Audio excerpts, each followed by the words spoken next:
to Inside Personal Growth Podcast. Deep dive with us as we unlock the secrets to personal development, empowering you to thrive. Here, growth isn't just a goal, it's a journey. Tune in, transform, and take your life to the next level by listening to just one of our podcasts. Well, welcome back to another edition of Inside Personal Growth. And actually, he lives in Carlsbad, but he's joining us from Chicago because he's doing business there, is Leo Bottary. And Leo joined us on Inside Personal Growth. And you guys can see the picture of his book behind him, but also for the video YouTube channel section, there'll be a book that'll be flying in across the screen. So you guys will get to see that. But I'm really thrilled to welcome you back to the show. Leo, how are you doing? Oh, wonderful. Thanks so much for having me. It's great to be here. You look great. And I was telling you prior to us getting on, look at the backdrop. I mean, here this guy is traveling and he's got his own great backdrop there. Acclaimed author of Peernovation Second Edition. Leo is a thought leader who has transformed how we understand the power of peer relationships in business and leadership. He's no stranger, as I said, to our show. We're going to put a link to it. He joined us previously for podcast 749 to discuss his insightful book, What Anyone Can Do, where he explained how the people we surround ourselves with help us achieve goals. And today he returns to build on those concepts with this latest work. In the second edition of Peernovation, Leo explains this groundbreaking ideas about harnessing the collective genius of group to drive innovation, to achieve remarkable results. The book explores how the right combination of these people and practices creates environments where collaboration thrives and breakthrough happens. During the conversation today, we're going to explore these key ideas in the second edition and discover some practical strategies for building high-performance teams. Leo, welcome back to the show to talk about the second edition of Peernovation. It's a pleasure to have you back on again. Well, looking forward to it. All right, so let's kick this off. In this second edition, you discuss the journey from me to we. And I believe in that so wholeheartedly. And I think it's an important one. As a matter of fact, I had an author on from Los Angeles that wrote a book. It was all about we, right? So can we share a pivotal moment in your personal journey that transformed your understanding of collective intelligence and peer collaboration? Absolutely. And for me, it's a very clear-cut line. I graduated college in 1983. I didn't go back to graduate school until 2006. Now, in 1983, I would regard, education as kind of an individual pursuit. You sat there and the professor spoke and you took notes and you took quizzes and you're shielding your paper from other people. And it was all this kind of thing where it was very much That's every what we used person. to do. Absolutely, every person for himself out there. So fast forward to 2006. Now I'm in a graduate program where I'm part of a cohort. So now I'm part of this learning team, right? And the whole thing is designed for collaborative learning, which basically back in 1983 would have been called cheating. But here I am, right, in this environment among all these other colleagues, mid to senior level executives. And the whole program was essentially put together to do three things, right? Learn most from one another, second from the material, and the professor said, "And hey, third on the list is anything you could pick up from us, great." And they would regard that characterization as pretty accurate because that's exactly what they tried to create. And it was really remarkable how all of the students really lifted each other up in a rather remarkable way. And it was a wonderful experience, and I even shared the book. I wasn't always the greatest at it at the very beginning. I think some of my, me tendencies and some of my questioning certain things about, you know, team members and level effort they were putting in and things like that.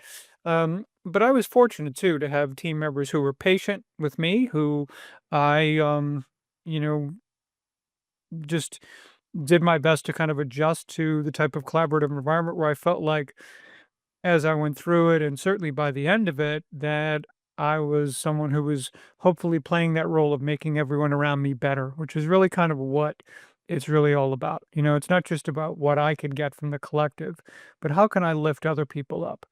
And so that was a really transformative experience. And when I graduated from that program in 2008, it really fueled my interest in a whole different way about 18 months later when a position became available at Vistage, which I eventually accepted in 2010 to head up corporate communication. But as you well know, Vistage assembles and facilitates peer advisory groups for CEOs and business leaders, and today in 40 countries. And so what I didn't realize was my time at Seton Hall was preparing me to understand and appreciate this value proposition at Vistage, I think in a very deep and accelerated way.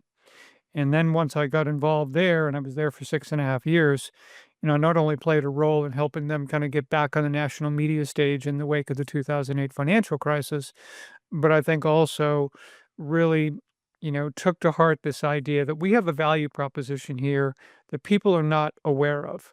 And that's just not just, that was everybody. That's YPO, EO, REF. You go all the way around. Every one of these organizations was trying to talk to people about peer advisory groups. And the reason the adoption of it was so low is because we were basically trying to sell a Mercedes to someone who didn't even know what a car was. Yeah. Yeah, yeah, I get it. Right? Well, So, we've that's where the first book came from, essentially. So, yeah. we've gone through a period in evolution of our society of consciousness of acceptance of this now more. So, I went back to school late as well to get a master's degree in spiritual psychology. And the interesting thing is we had cohort groups. Now, when I first went to college to go get a business degree, there was no cohort groups. The only cohort groups were you getting together with your friends to go have a beer and talk about something. And I agree because we've seen this evolution, but still today, um, you unfortunately still see these command and control environments that exist inside of corporations. They haven't embraced this idea of we. They still are pushing the button to see how productive everybody is, and I'm not saying there shouldn't be KPIs and this kind of stuff. That Sure. it is, it should be there. But you introduced the concept of this ladder of influence early in the book. And I thought, how might leaders and help their teams recognize when they're climbing different ladders? And what techniques have you found most effective in broadening this perspective? In other words, could we work together in the same goal, toward the same mission, towards the same uh, objective, versus climbing different ladders, right? You have to care about people and you have to want to learn.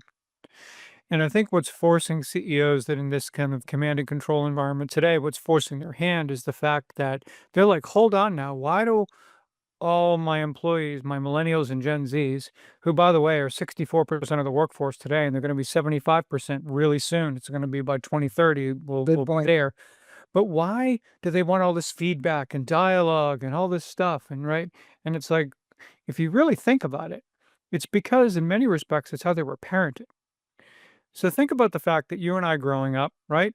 I'm sure if it's anything like my household, pretty command and control household. You were a kid. You were told, like, okay, you just did what your parents told you to do. You didn't ask a lot of questions. It Right. wasn't the idea that your parents were going to learn anything from you. It's like you had to, learn from them. They had the ways of the world down, and you were to come, and kind of take those lessons, right?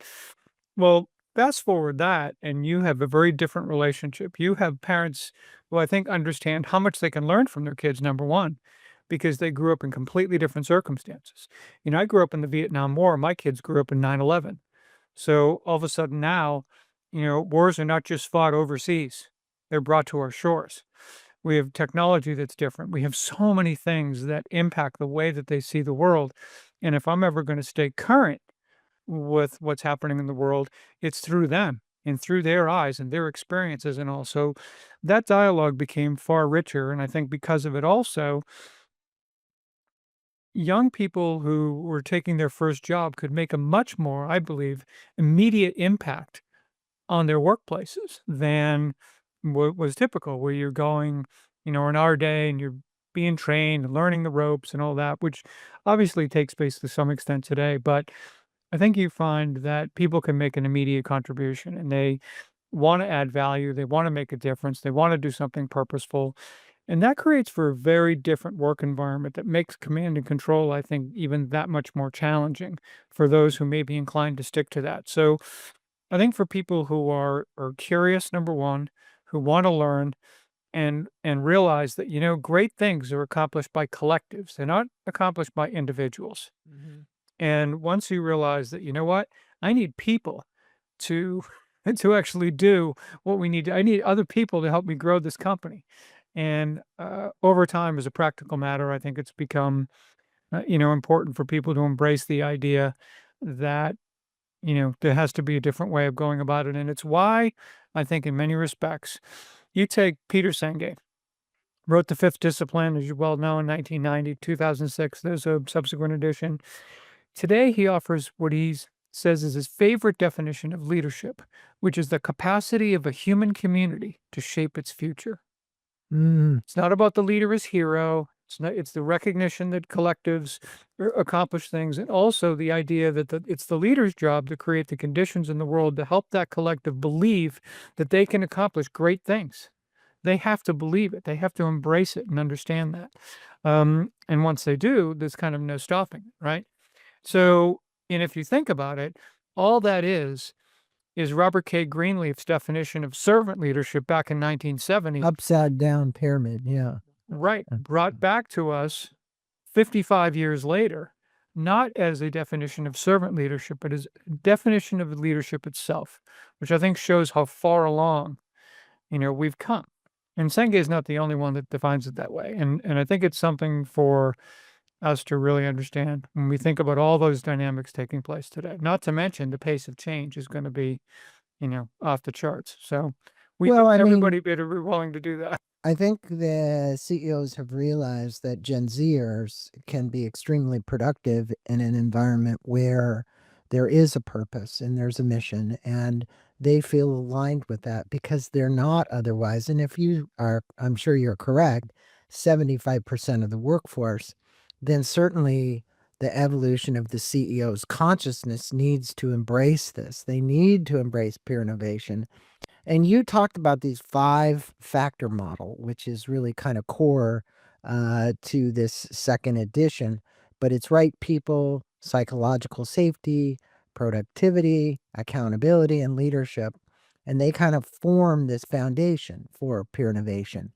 What factor do you find organizations probably struggle with the most, and why out of those 5 factors? So I want to back up just 1 second on that, only to Okay. say that there are three dynamics that kind of informed the creation of the 5 factors. So Okay. when you look at high performing groups and you look at high performing teams, they typically have one, a mechanism for continuous improvement of some sort. We call it in the book, we refer to it as the learning achieving cycle. Second, they experience what's regarded, I think, as both intentional and collateral learning. So they learn from taking in content very directly, but they also learn from how they learn, how they engage one another, things they learn about, um, how to listen more effectively, how to ask better questions, how not to jump to conclusions, rush to assumptions, or make snap judgments about things. They lean into their curiosity and ask questions. And then third, it's kind of this idea of the servant leadership triad. The idea that it's not the leader way up here somewhere and the team down here. The leader's not apart from the team. They're actually a part of it. So, and if you think of the leader, the individual group or team member, and the group or team itself being a triad with all having considering that they have a shared responsibility for whatever result they're looking to achieve in the middle, now it starts to be that it creates a cohesiveness, right? Because when it's not that way, and you've got the team so separate from the leader and things start to go sideways, what happens? The team's blaming the leader's blaming the team, it becomes all crazy. So but the idea of those three dynamics doesn't happen by putting a bunch of people and assembling them and hoping for the best, right? So this is where these idea of the 5 factors come in. You have to have the right people. And for every company, that's going to be different. It's why they have interviews and assessments, and they're very careful about who they select, who they believe is going to work best in their organization. That being said, though, as Google, I think, pointed out in Project Aristotle, in 2012 when they were determining what the greatest teams versus everybody else, it wasn't just whoever had the best people. That's a start. But unless you create the environment for them, for their gifts to flourish, and for them to truly be able to maximize the value that they as a collective can bring to the table, you know, that's really where the rubber meets the road. And it is still, I think, a very big challenge for a lot of companies, in part because they don't always make the connection between the fact that if you can create an environment where there's a great deal of psychological safety, right? As Amy Edmondson would say, that it's safe for interpersonal risk taking, that people, encouraged to, engage in what should be a free flow of information about what's really happening at the company at any given time. And for the CEO, what greater gift, right? To really be able to have that information, at hand, to feel that sense of belonging, to believe that, if they could ask questions or admit mistakes and not feel like they're going to be vilified for it, that they can contribute an idea, no matter where they are in the hierarchy of the organization, that their voice will be heard. And last but not least, and this, kind of comes from, Timothy Clark and his 4 stages of psychological safety, it's that you can challenge the process or even challenge the leader if it's in service of what we've all agreed to do together. Now, that's a high bar for a lot of companies to achieve that level of psychological safety. But what they often miss, and again, Amy Edmondson makes a wonderful connection here, is that the higher the psychological safety, the greater that a company's capacity is to truly harness that psychological safety and leverage that, the more likely they can set really high standards for themselves, expectations of themselves and others and what they're capable of doing. It's actually a a precursor to creating an environment of accountability that isn't about playing defense when you come to work every day. It's about people who influence one another in a way where we own our craft. We care about one another, we care about our clients, we care about doing great work. And when we do that, now you've got a peer-driven model where people are creating the level of excellence that you're going to find in the top sports teams, top symphony orchestras, top military units, whatever it may happen to be. It isn't about top-down leader directing it all. It's about leader creating the environment for peers to come together and truly engage in a way that allows their talents to flourish. That to me still remains the biggest challenge of companies are creating that level of psychological safety. And it's not easy.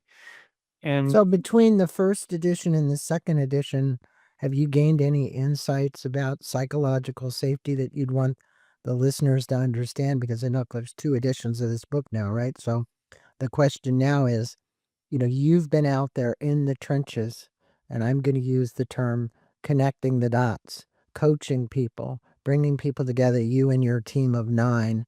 And for my listeners, we'll give you the website here in a second where you can go and learn more about Peernovation. But has there been any major insight that Leo's had as a result of being in the trenches doing this work?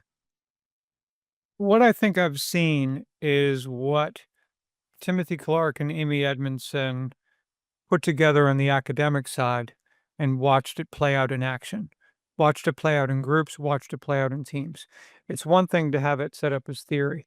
I was very fortunate where Amy Edmondson agreed to write the foreword of my book, and she opens by talking about the fact that this is a real match in terms of what she has discovered and uncovered and written about for decades now, and how it lines up with the work that I've done in the field and what's happening inside of organizations and groups today.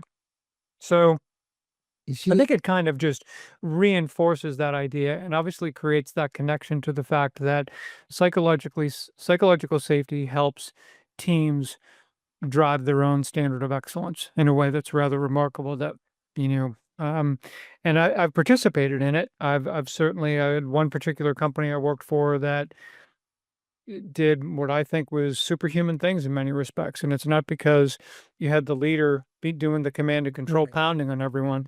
It's they created a culture where everyone just made each other better. When Well, innovation thrives in an Sure. environment like what we're talking about, and it Yeah. literally gets retarded in the other kind of environments because people are afraid. There's fear, there's That's right. repercussions versus, hey, why don't you learn if you make a mistake? It's okay, right? We're going to learn from our mistakes. Now, you don't want to keep doing the same mistake, which we've always said. But, That's right. look, in this edition of the book, Leo, you had this learning achieving cycle, and it was kind of an enhanced in this edition to include celebrating as a Yes. distinct stage. So that's a celebrating is, you don't always hear that word being used in business, celebrating, right? It's like, but it should be. Why do you think celebrating is so often overlooked? And what are the costs of this oversight? In other words, like, hey, we need to celebrate our achievement. I know at one point in this book, you talked about the Apollo 13 mission, right? And there's a very good correlation between that and the ability to kind of celebrate because, yeah, we did have some issues, but in the end, we celebrated, right? Well, that's for sure. But when we think about celebrating, and that learning achieving cycle, by the way, is learning, sharing, applying, achieving. And back in the first book, I really thought about achieving as and celebrating. The celebration would be part of the achieving stage, right? Until the more companies, the more groups I visited, and I'm saying, wait a second, they're achieving, and then they're all about what's next, Right. what's next, what's next. And if you think about trying to really drive that continuous improvement mechanism, right? To drive that cycle. You need something to kind of boost you around to be able to do that. Kind of using, if you want to talk about Apollo 13, we've got to complete the orbit somehow, and we need that little energy to take us over the hump. Yeah. And so when we achieve something and we don't celebrate it, um, it becomes exhausting, quite frankly, for people. And there's a few issues with it, right? Well, again, when we achieve and we celebrate that win, it kind of drives us to want to learn and do more. And so the celebration is an important part of it. It also serves to inspire confidence in your team. So, without getting into some long stories about this, suffice it to say that we're always looking at what's next and we're not looking at, hey, look where we were a year ago and look where we are today. Right. Right. And see and when you do that, what you're saying to your team is whatever challenges you're grappling with right now that have you, feeling anxious or something like that, look where we were a year ago, look where we are now. And by the way, we faced those same challenges and then some. And you prevailed in a way that was rather remarkable. And our team is wired to do this, you know? And it gets your team to believe in themselves and to understand that, yeah, we're gonna roll up our sleeves and we're gonna make this happen because that's what we do.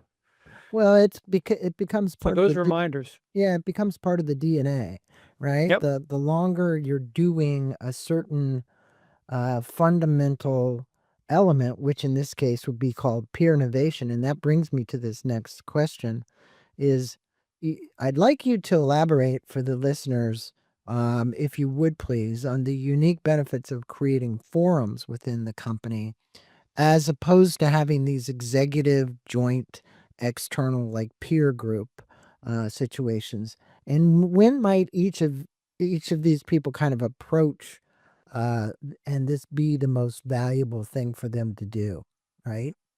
Yeah, and it doesn't necessarily need to be an either or, it could be an and It because they're be both both, very different value propositions, right? right? When let's start with a group outside your company. What that helps you do is pick your head up outside of your company, outside of your industry sector, right?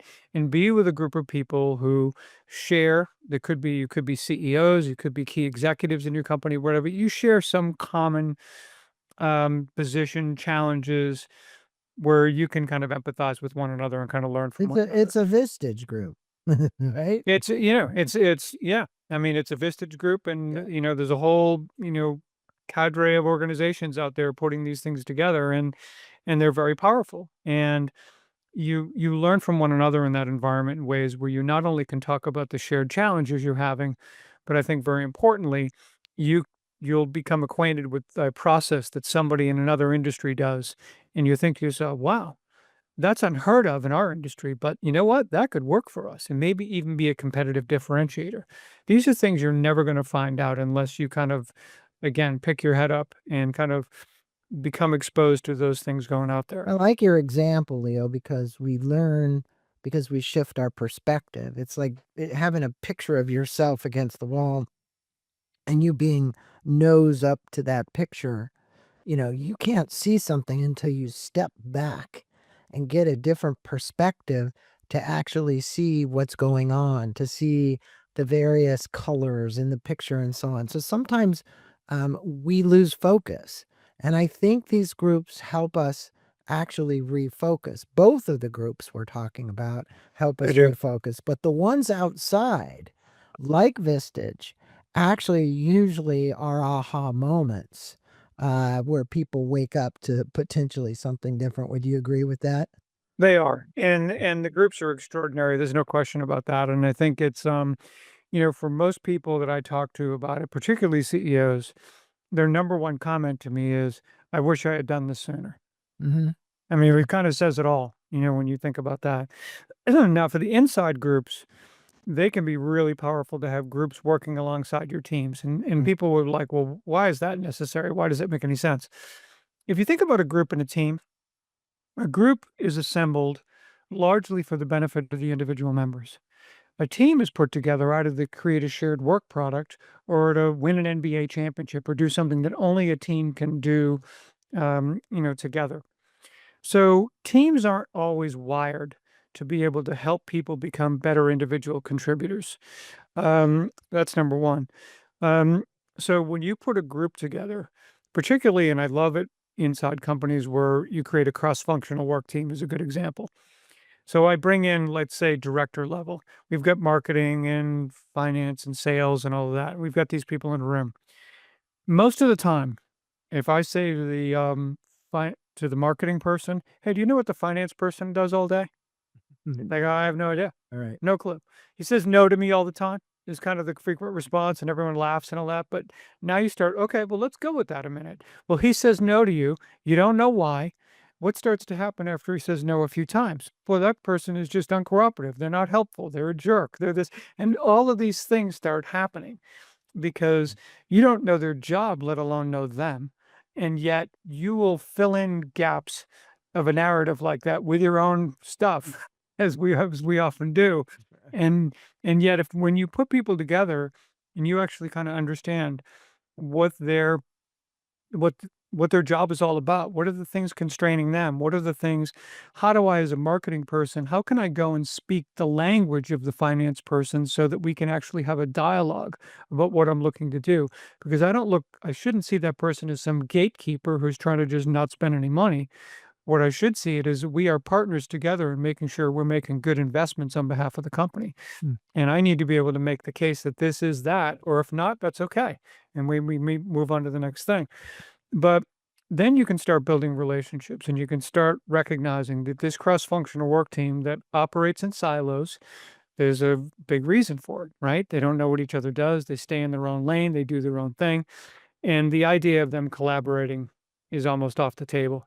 Yeah, I once Groups, heard it. I once heard it said by a gentleman who counsels chief growth officers inside companies that the CEO and the board are kind of so disconnected because the metrics.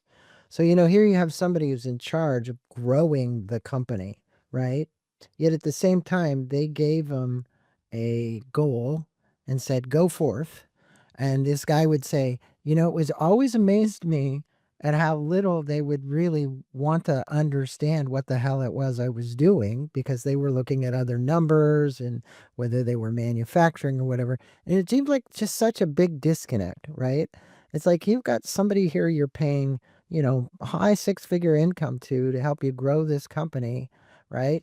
And you're never talking to them, right? You're not talking to them often enough, at least. and the other dynamic around that is how does it feel when someone gives you a goal, you realize they know really not anything about what you do or how you do it or anything. Yeah. And then you find, well, where does this come from? Like Right. now, Mhm. and now I don't own this goal in any way. I'm just being held accountable for it. And it creates this, you're playing defense right out of the gate, pretty much. Right. And it's such a, you know, and I think most companies today, when they find out, when they involve their people in the setting goals, when they have them doing that, what a difference it can make. And because, again, as we all know, when we create something, we now have a stake in its success.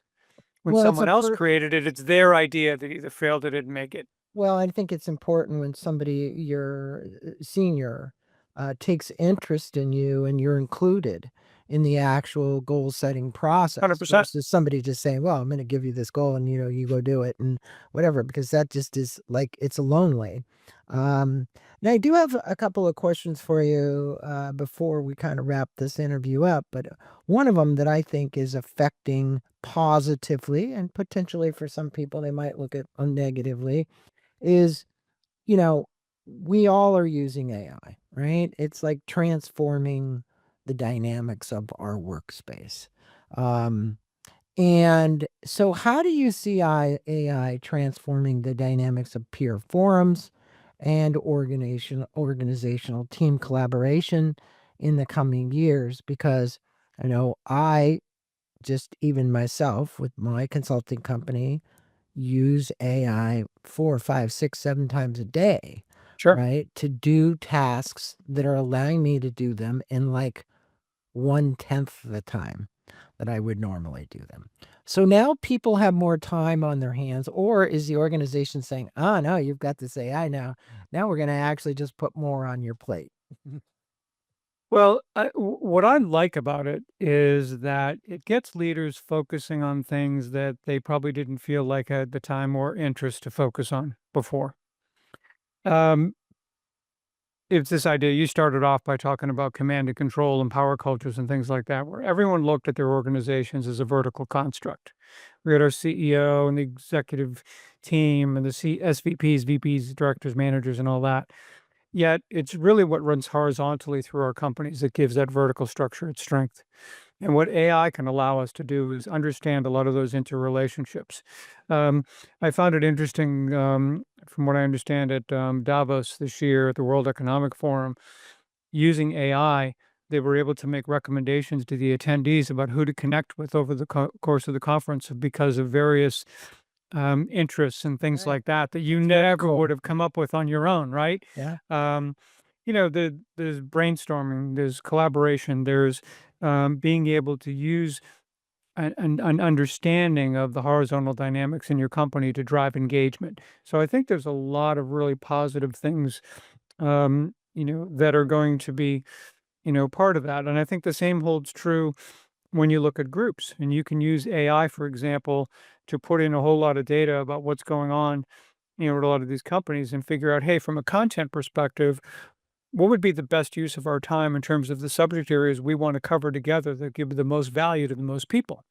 So there's any number of things. And, I think at least for peer groups, for teams, for all of us, it could be a very exciting time that will actually help us truly achieve that collective intelligence that you mentioned, right? That it's not just about human intelligence, but it's human intelligence combined with artificial intelligence to creating that real collective intelligence and seeing it as an asset. I'm already seeing teams, in companies all over. Lockheed Martin, for example, what they are doing in their cross-functional teams on the communication side to experiment with AI in a real iterative approach where they are trying all kinds of different things and yet coming together, informing each other about what they're seeing and how they can just build, things very, very quickly in that regard. And, I just really enjoy, um, you know, watching that kind of collaboration driven by curiosity toward something new in the marketplace that they're recognizing that better we embrace it. And I think that this is where they discover.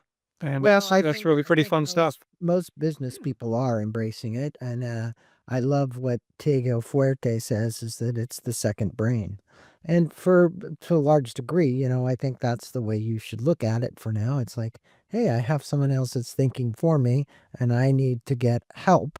And I look at it as, YouTube, everybody goes to get help on how to put something together or how to do something, right? I see AI as a way, as you say, as a brainstorming tool, as a way to do it. It also is doing some of the perfunctory things that you would normally do at much greater speeds, so it's saving you time, like crazy. I mean, it's like having, for me, it's like having 10 other employees. So But we the have to assist AI too. yes, In other words, in rarely do learning, we put something and say, okay, what they just gave me is 100% perfect. It correct. also needs a little bit of that human touch, It does. and some of the nuances and things that we bring to the table. So that's where that partnership, I think, is powerful. And to your point, no question, boy, it can be a time saver in so It, many respects. it is, and it's wonderful. Now, you wrote the second edition post pandemic, right? So like COVID was like a big deal inside of businesses and how people met, and whether or not people were going to stay away from work or they're going to come back to work, and we're still seeing quasi hybrid models of all of this because it really did change the work environment. It reshaped it. What surprising lessons about peer innovation have emerged during not only the global disruption, but now what you're doing in kind of reshaping and rethinking how you do it with these teams, right? Because you now Yeah. have teams that are, I could almost guarantee you, scattered across the globe in the size companies you're working for, where it was like, okay, well, I know my son is an executive at Adobe and is working in 5 different time zones and trying to meet people on Zoom like you and I are doing right now. Try. This didn't exist to the degree, as you know, prior to the pandemic. And yes, it did. I mean, Skype was out there, which no longer is anymore I until know. the other day. But there wasn't anything to this degree. And it is amazing what we're able to do now and accomplish without having physical connection. But the downside is, I think not having physical connection is a challenge. I think it can be. I don't think there's any question about that. And I think that there's a lot of studies out there and a lot of what companies are doing today that's kind of heading in that direction, where people, at least a hybrid work environment, offering some flexibility, but trying to facilitate human connection, as well. And the good thing about peer innovation, though, is that it doesn't matter what the construct is. It doesn't matter if they're remote workers, hybrid workers, or everybody's in the office. Um, we don't tell people what they should do and how they should do it. All it does is provide them the models and frameworks to determine for themselves, regardless of their construct, how we can create clarity among one another about what we expect of ourselves and others, right? Mhm. How we can communicate more effectively, how we can collaborate in a way where we can be more productive, and how overall we can improve our capacity as an organization to do what we need to do and hopefully take a little pressure off, folks at the same time. So, it just becomes much less stressful when you think about it. Our stress oftentimes comes from a lack of clarity. It comes from a lack of certainty. And so the more that we can create a mechanism that, fills that gap for us, the easier it becomes to collaborate and cooperate with one another. It's perfect. Now, look, you conclude this book with really several powerful stories about kindness and blue backpack leadership. And I guess the curiosity I have is, why'd you choose to end with these particular stories? And what message do you hope readers are going to take away from not only those stories, but really Peer Innovation Second Edition? So if you think about it, the book is dedicated to our Grandchildren. grandkids. Yeah. And it basically talks about the fact that we have, I think human beings by and large are incredibly generous and collaborative and wonderful with one another. But that doesn't mean to suggest that we don't have some things dividing us in this world. And there are some divisive forces at work. And I think it's just a nice reminder and a way to end the book, which is basically say, I think it is our nature to want to work together. I think it is our nature to want to be kind to one another, and that's not some kind of a weakness. That is a real gift and a real act of strength and an act of humanity that I think is really powerful that brings us together. And I thought ending the book with something as simple as that just serves a reminder, I think, of what's, inside all of us, I think, in many respects. And, I think if we can embrace that more closely and recognize that we're better together than we are alone and apart, I think that's kind of the way I wanted to close that out. Well, I want to commend you, Leo, for sticking in there to do the work that you do. Inside of large corporations, this, as Margaret Wheatley said, it was like its own organism, right? She looked at it Mm. from a biological standpoint.